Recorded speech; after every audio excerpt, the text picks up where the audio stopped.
There's a moment I see over and over again in the crochet industry. Usually sounds a little bit like this. I love crochet, but I'm so tired. Not tired as in I need a nap, tired in a soul deep kind of way. The kind of tired where even picking up a hook feels heavy, where every new order feels less like a win and more like pressure, where you start wondering how something you loved so much turned into something that drains you. What makes this especially hard is that from the outside, it often looks like things are going well. Sales are coming in, people are complimenting your work. Maybe your following is growing. So you tell yourself you should be grateful. You should push through. You should want this more. Work harder. But quietly, there's this fear underneath all of it. A fear that says, if this is what success feels like, I don't know if I want it. If you've ever felt that way, this episode is for you. Welcome back to the Crochet Business Chat podcast. My name is Pam Grice, and I am on a mission to help 100,000 makers build financial freedom through crochet.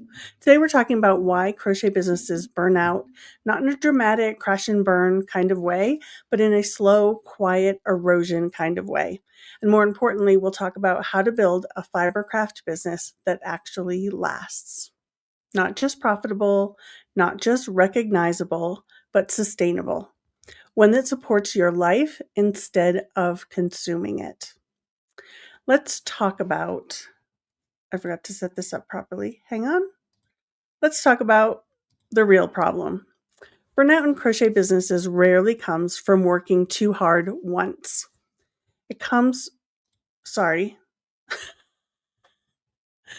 I messed up my script, guys. Oh no. Oh, good. I'm practicing.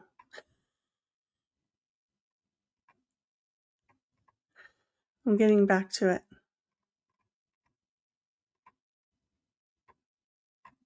All right, try that again. Burnout in crochet businesses rarely comes from working too hard once on one particular project or pattern launch. It comes from building a business that requires you to overextend yourself all the time. Most crochet business owners don't start with a long-term business model.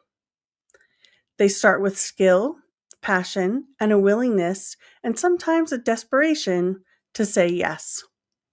Yes to custom orders, yes to underpricing because I'm still new, yes to rushing deadlines because you don't want to disappoint someone, yes to opportunities with no actual payoff, no return on investment of your time or energy because you feel honored that someone saw you as worthy and asked. Yes to every opportunity because you're afraid this might be the last one. And slowly, without realizing it, your business becomes dependent on your constant output, your constant availability, and your constant emotional labor. That's not a motivation problem. That is a structure problem. But here's where it gets tricky. Many makers internalize burnout as personal failure. They think, maybe I'm just not cut out for this. Maybe I'm not cut out for business. Other people can handle this. Why can't I? If I were more disciplined, more confident, more productive, this wouldn't feel so hard. So instead of questioning the way the business is built, they question themselves. That questioning leads to shame, overworking, and eventually, for many, quitting something they never actually wanted to give up. Burnout isn't a sign of failure. It's often a sign that your business grew faster than its foundation. Burnout comes from building around hustle, not capacity. One of the most common beliefs I see is this: I just need to work harder right now, then it will calm down later. But later rarely comes, because when your business is built on hustle, every increase in demand produces pressure, not freedom. If every dollar you earn requires more hours, more custom work, more emotional decision making, then growth becomes a trap instead of a reward. A sustainable crochet business is built around capacity, not urgency. Capacity asks, how much can I realistically create without resentment? That's a big one. How many decisions can I make without exhaustion? And how much of my time can this business take without taking over my life? When you ignore capacity, burnout is inevitable, even if you love what you do. Which leads me to this. Custom work, including collabs and sponsorships, is often the first burnout trigger. Custom orders, requests to collab, and offers of yarn support and sponsorship feel like a blessing at first. They validate your skill, they feel personal, they make your business feel real, seen, and respected. But custom-heavy businesses put you in a constant state of responsiveness where you're managing expectations. You have timelines, you have messages back and forth. You're managing emotions, both yours and theirs, and the work itself can't be streamlined. So instead of building systems, you're managing people. This doesn't mean these things are bad, but when it becomes the default, instead of a deliberate choice, it quietly erodes your energy. Sustainability often comes from repeatable offers, patterns, collections, defined products and services, things that allow you to create once and sell many times, sell long term, without recreating the wheel. Sometimes saying no is what makes it possible to build the business you actually dream of. The next truth I want to share about burnout is that pricing, whether for products, patterns, or services, is an energy leak, not just a money problem. Underpricing doesn't just affect your income, it affects your nervous system. When prices are too low, you need more sales to feel stable. Every refund or complaint hits harder. You feel pressure and resentment rather than ease, flow, and gratitude. And that constant tension builds up. Whereas fair pricing that is a win-win for both you and the customer, creates emotional space. It allows you to slow down, to choose quality over speed, to make decisions from leadership instead of fear. Sustainable businesses are priced to support the human running them. Another reason crochet businesses burn out, it happens often when identity and business are too entangled. They become enmeshed. This one is subtle but powerful. When your identity is fully wrapped up in your crochet business, everything becomes personal.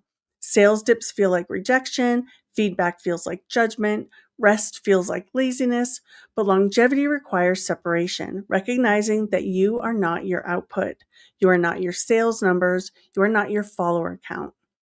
A business that lasts is led by someone who can step back, evaluate, and make decisions without self-blame. That is CEO energy, not hustle energy. I want to share something maybe a little vulnerable with you. A little story. There was a point in my own journey where I had realized I had built something that looked successful on the outside, but felt unsustainable. I was helping others, creating constantly, showing up everywhere, and quietly running on empty. Nothing was wrong on paper, except maybe working 16 hours a day, but I felt trapped by the very thing I had worked so hard to create. Some of you have heard this story, the burnout I experienced. It was so severe that it triggered not only exhaustion, but a life-threatening chronic illness. I do not want you to have to face that wake-up call, but it was my wake-up call for sure. A wake-up call not to quit, but to rebuild, to simplify,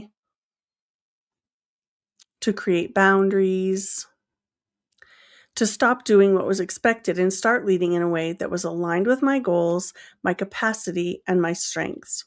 That shift didn't happen overnight, but it changed everything when it did. And I see this same pattern happening for so many crochet business owners. They're approaching that crossroads between burnout and longevity. So let's reframe. Here's a reframe I want to leave you with. Burnout is not the cost of success. It's feedback. It's your business asking to evolve, not to be abandoned, but to be restructured around sustainability, clarity, and leadership. A crochet business that lasts isn't built on constant output. It's built on intentional offers, realistic capacity, fair pricing, and a leader who values longevity over urgency. You don't need to work harder in your business. You need a business that works with you. And sorry, I'm scrolling. If this message resonates, here is a gentle step, your next gentle step. After you like this video and subscribe for more Fibercraft business tips, I want you to look at your business and I want you to ask, what part of this feels heavy right now and why? If you're watching live, put this in the comments. This is not to judge what's happening in your business, not to fix everything at once. It's just to notice. And if you're ready for support in rebuilding your business in a way that actually lasts, I would love to help. You can explore working with me inside my programs where we focus on sustainability, clarity, and confident decision-making without burnout or hustle culture. All the details for my programs are linked below. You can also get links to free resources for building your crochet business. Listen, you don't need to give up on your crochet dream. You just need to build it on a solid, aligned, and self-sustaining foundation. And that is what I wanted to share with you today on Crochet Business Chat podcast. I'm going to go check out our comments and see what our live guests are sharing today. All right. So we have some good mornings from our friends here who are watching live. If you're live, leave your questions or any comments you have in the chat. If you're watching on replay and you have comments, please leave your questions in the chat and I'll be back. I get notified every day when I log in that you've asked a question and I'll come back and answer those for you. And also, like I said, be sure to like this video so other people know that we're here to help. And if you are growing a crochet business, I want you to subscribe so you can get more crochet business tips. We are nearing 14,000 subscribers. And when that happens, I'm going to have a giveaway. I've been designing some crochet business merch that is super cute. And I'm going to be sharing one of those designs once we reach 14,000 subscribers. And 1, 2, or 3 lucky subscribers will win some merch. So if you haven't subscribed, do that now so that we can get that giveaway going. All right. So we have good morning. Good morning from our friends. Kathy's here. All right, I'm trying to start from the beginning. I realized I'm putting the cart before the horse. This morning, I took an accurate inventory of my finished items. The next step is determining what will go in the shop. Nice. Kellyanne said, good morning from snowy Massachusetts. I heard that there was a snow day happening for some of you out east, so that's really fun. We only got about an inch or 2, so we didn't get much snow, but it has been frigid. But it's warmed up from 7 to 25 degrees this morning, so that is nice. Do any of you have any questions about burnout? Have you experienced this in your own business? And what are you paying attention to now in order to ensure that it doesn't happen again? Inside the Crochetpreneur Business Academy, as we move into February, we're going to be focusing on self-care for business owners. I have an entire playlist about self-care, and I will link that in the comments as well. It's not there right now, but I'll put it in there after. But it's a really important topic, and I want my particular clients to start really establishing a self-care routine when it comes to their business. So I sent them a packet yesterday. If you're in Crochetpreneur Business Academy, then check your email from yesterday. I sent you an entire February planning packet, and it has your February challenge in there as well. So your challenge will be about self-care. There's some journaling questions and habit tracker to track sleep and exercise and sunlight and all of those things. All right, we have a question. I see people that sell queen size blankets for $75. Personally, I think that's too low. What do you think? Yeah, I think that's too low. A lot of people they're not running a business, right? They want to just get it out of their closet and they want to get paid for their hobby, right? So they just want to buy more yarn. And so they will underprice. Those are not professional business owners. Those are not people that are building a brand or, building a solid foundation of repeat customers, because it's not sustainable. They are going to eventually get burnt out when they underprice like that. So I would suggest not looking at those people and focusing on your own business, because you might even recognize in yourself, I could go buy something super cheap or I could buy something that's quality. And if someone underprices things, I automatically think there's something wrong with it. Whether, the stitches, the tension is not, consistent, or it's made with low quality yarn, or maybe there's mistakes throughout, I would automatically assume that there was problems with the piece. And it's the same way, like you know, I could buy a couch from Big Lots, or I could buy it from the local furniture store, or I could buy it at Walmart. Like, depending on the quality that you're looking for, you're going to pay more, right? So charging more is automatically going to help people perceive that your products are higher quality. I'm not sure if I'm actually suffering from burnout so much as not really putting in the work behind the scenes. I'm trying to sell items before I know what I have, hence the inventory check. Yes, and I want you to go back to, we talked about this last week, going back to your ideal customer and figuring out who are you selling to in the first place, and does your inventory line up with the business that you actually want to have? So, but I don't want you to rest on these questions, Kathy. I want you to really focus on answering the questions and getting moving. So do that. Beverly is working on the February planning packet this morning. Awesome. I've experienced burnout when my helper continued to take orders when I went to the restroom. Nice. I was delivering gifts on Christmas Eve. Not fun. Oh, that's rough. That's hard. Do you recommend maintaining a store on Etsy to keep consistent orders? I feel like it's a place that gets the most exposure. Most platforms like Ravelry. Okay, I like Etsy. I don't love Etsy. Etsy has its problems, but if you are looking to grow your business and you don't already have an established customer base, I think Etsy is a great place to get started and to develop that loyal following and make some sales. So yeah, I like Etsy. And I also like Ravelry. Ravelry has a totally different customer base. So you'll find your experience selling on Etsy and selling on Ravelry will be two different experiences. So some people sell more on Ravelry than Etsy, and then the other way around. So it just depends on your business and your business model. Watching live. Sorry, I have a shadow on my screen. I'm building slowly. Sold a pattern recently for the first time. I would like to sell more. Any tips? So, congratulations on your sale. Lots of tips. I would suggest going to some of the other podcast episodes that are specifically in the crochet designer category. But my tips would be same as everything. Take great photographs. Understand search engine optimization so that your products can get found. Create products that your ideal, or patterns that your ideal customer wants to buy, and you should be all set. So it's going to be about, again, those products people want to buy or patterns, and getting it in front of the right people. So product line development and visibility, those are your two main goals as a business owner, and that will create the sales for you. When you are making items and you are on Facebook, is it a good idea to post?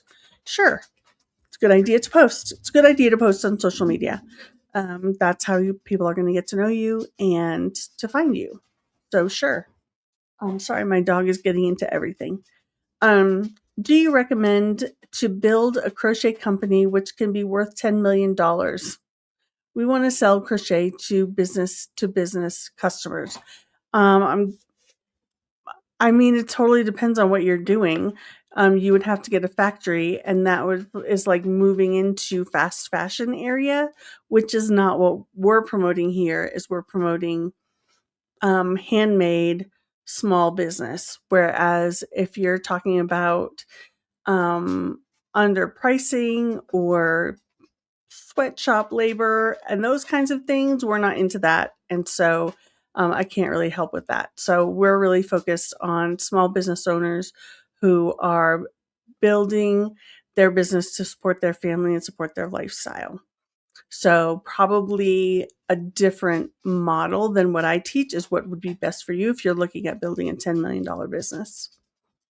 Just a full transparency. That's not what I'm good at. That's not a world I understand. So, all right. It is time to sign off for this morning. Thank you for joining me for another episode of Crochet Business Chat.